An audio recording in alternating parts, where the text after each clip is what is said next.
Everything you have ever been told about dopamine is wrong, not slightly wrong, fundamentally wrong. And that wrongness is the reason every dopamine detox fails.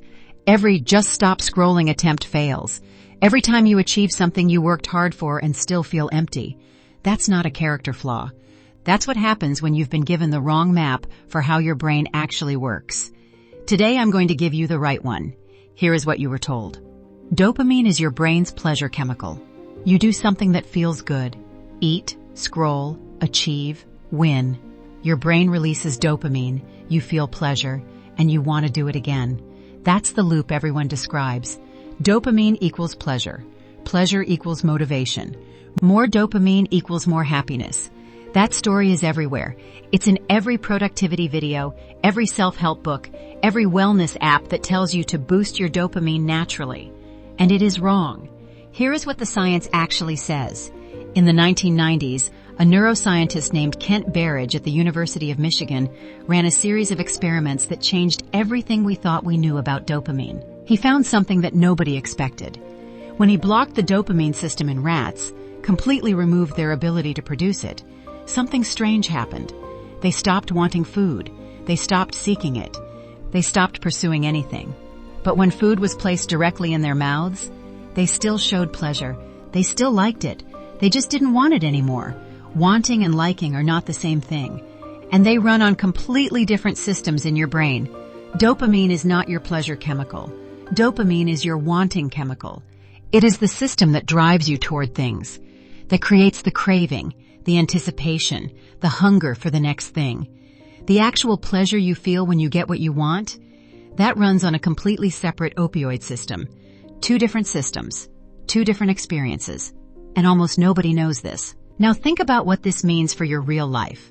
When you pick up your phone and start scrolling, dopamine is not rewarding you. Dopamine is hunting. It is scanning for something, anything that might be worth your attention. The likes, the new post, the notification, each one is not a reward. It's a tiny promise of a reward. And dopamine's entire job is to chase those promises, not to feel satisfied by them, to keep chasing.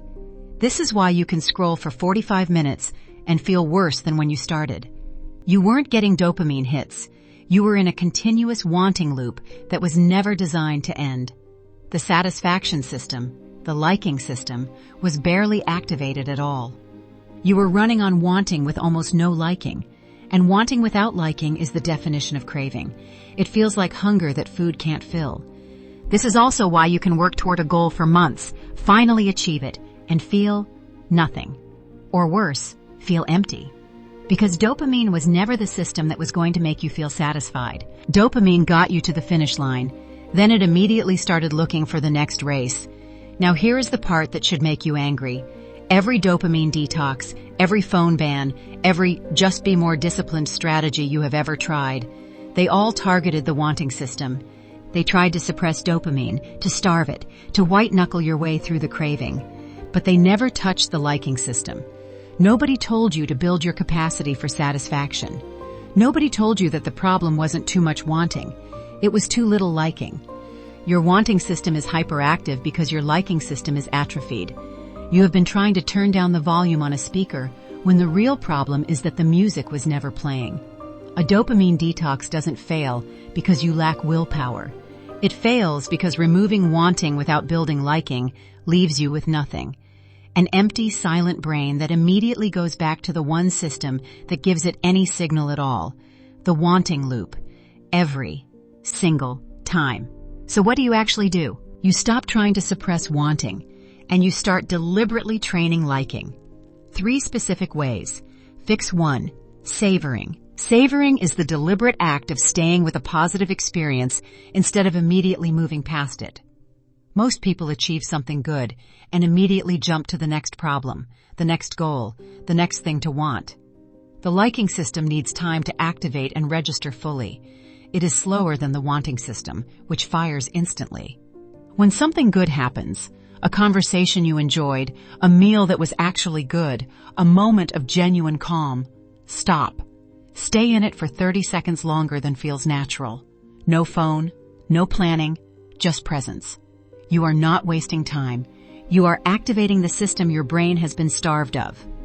Fix 2. Completion rituals. Every time you finish something meaningful, a workout, a work session, a video, a task you've been avoiding, create a small, deliberate ritual that marks the end. Write one sentence about what you completed. Say it out loud. Close the laptop and take 3 deep breaths before opening it again. It doesn't matter what the ritual is. What matters is that you're forcing your brain to register the completion rather than immediately rushing to the next wanting cycle. The wanting system never signals completion. You have to create that signal manually. Fix 3. Single source presence. The wanting system is turbocharged by options. Every time you have multiple sources of stimulation available simultaneously, phone plus TV, podcast plus scrolling, eating while watching, your wanting system is scanning all of them at once, getting tiny dopamine pulses from each without the liking system ever fully engaging with any of them. The fix is deliberately choosing one source and eliminating all others. Not forever, just for that activity. Eat without your phone. Walk without headphones occasionally. Read one thing without switching tabs. You are not being ascetic. You are giving the liking system enough space and signal to actually fire. One thing, fully experienced, activates satisfaction. 10 things half experienced activates only wanting. Here is the reframe I want you to carry out of this video. You are not someone who lacks discipline. You are not someone who is addicted to their phone. You are someone whose wanting system has been deliberately engineered by billion-dollar companies to run at maximum capacity, while your liking system was quietly starved. They built the perfect environment for wanting. Nobody built an environment for liking. That job falls to you. And now you know how. Savor. Complete deliberately. Do one thing fully. These are not habits. They are acts of reclaiming the system that was stolen from you without you knowing it was gone. The goal was never to want less.